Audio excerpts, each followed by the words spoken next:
The best thing about chocolate chip cookies is that they are a crowd pleaser anytime. You put a chocolate chip cookie out, that thing is leaving the table probably before you even put it down on the table. Let's be real. So if you want to make the best chocolate chip cookies, there is a step that you are missing out on. It is called brown butter.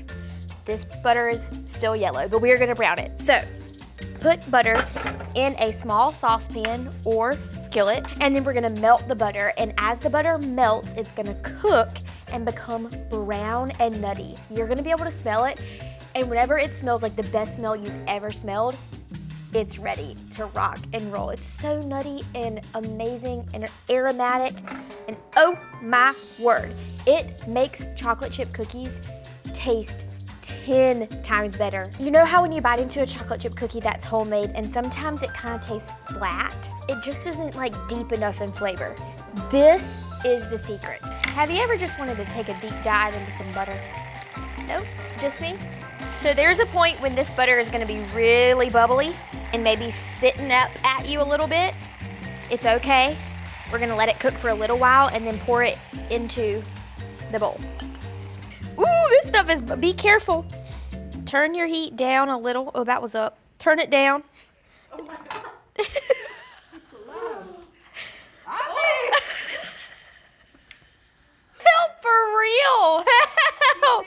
Rewind. Now that butter is safely into the pot and the table, I'm gonna continue browning it.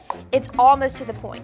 So in order to prevent that from happening, maybe keep it stirring and keep it on like medium heat.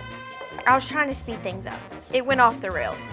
It just kept escalating as it went. Okay, it's browned. Watch this. Watch how beautiful and brown it's gonna be in here. It smells so good.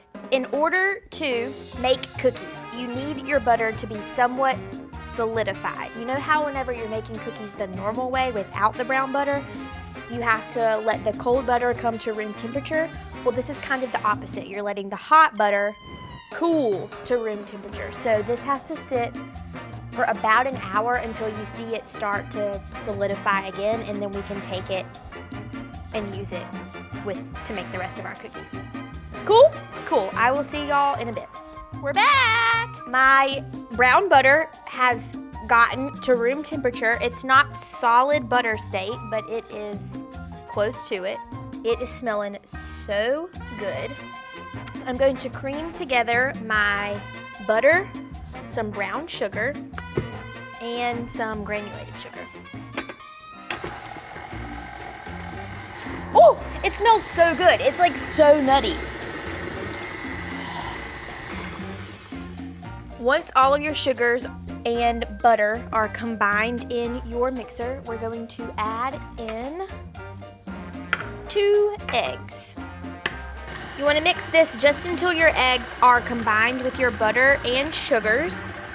Now for the vanilla, all-purpose flour, kosher salt, baking soda, and then we're going to stir it up and add our dry ingredients into the wet ones.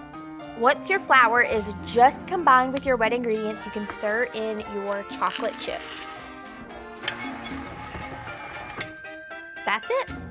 Now, before I proceed, there is an optional ingredient in this recipe, pecans.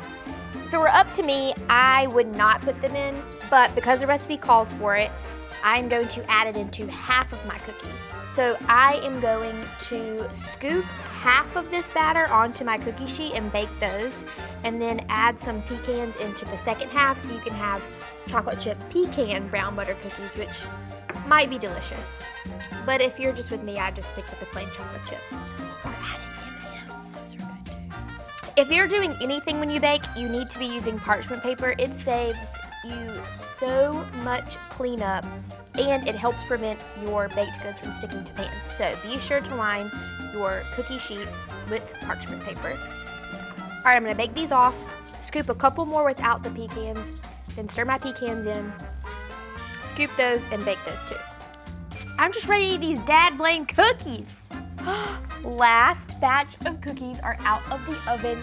Oh my word, these things smell divine.